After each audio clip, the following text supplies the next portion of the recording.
নমস্কার। আজকে আমার রেসিপি মিষ্টি কুমড়োর বড়া। খুবই সুস্বাদু একটি বড়া। কেমনভাবে বানাবো আপনারা দেখুন।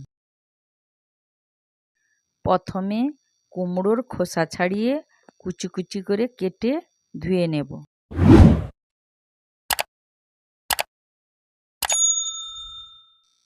এরপর ওভেনে কড়াই বসিয়ে হাফ বাটি দুধ দেব। দুধ গরম হয়ে গেলে ধুয়ে রাখা কুমড়ো কড়াইতে দুধের মধ্যে দিয়ে দেব। ঢাকা দিয়ে দেব যাতে কুমড়ো ভালোভাবে সেদ্ধ হয়ে যায়। দুধটা কুমড়োর মধ্যে শুকিয়ে যাবে। কুমড়ো সেদ্ধ হয়ে গেছে। এবার নামিয়ে একটা থালাতে ঢেলে নেব। ঠান্ডা হলে ভালো করে মেখে নেব। এবার একটা বাটিতে নিয়ে 3 চামচ সুজি,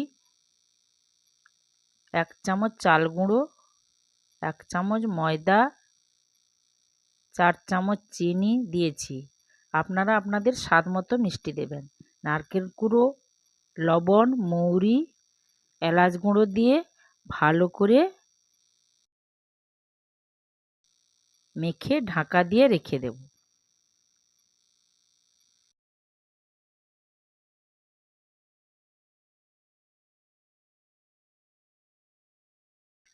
আধা ঘন্টা রেখে দেব যাতে চিনি গলে যায়, সুজিও ফুলে যায়।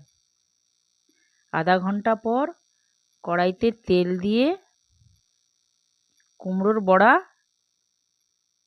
ভেজে তুলে নেব। আমার রান্না যদি আপনাদের ভালো লাগে অবশ্যই লাইক এবং সাবস্ক্রাইব করবেন।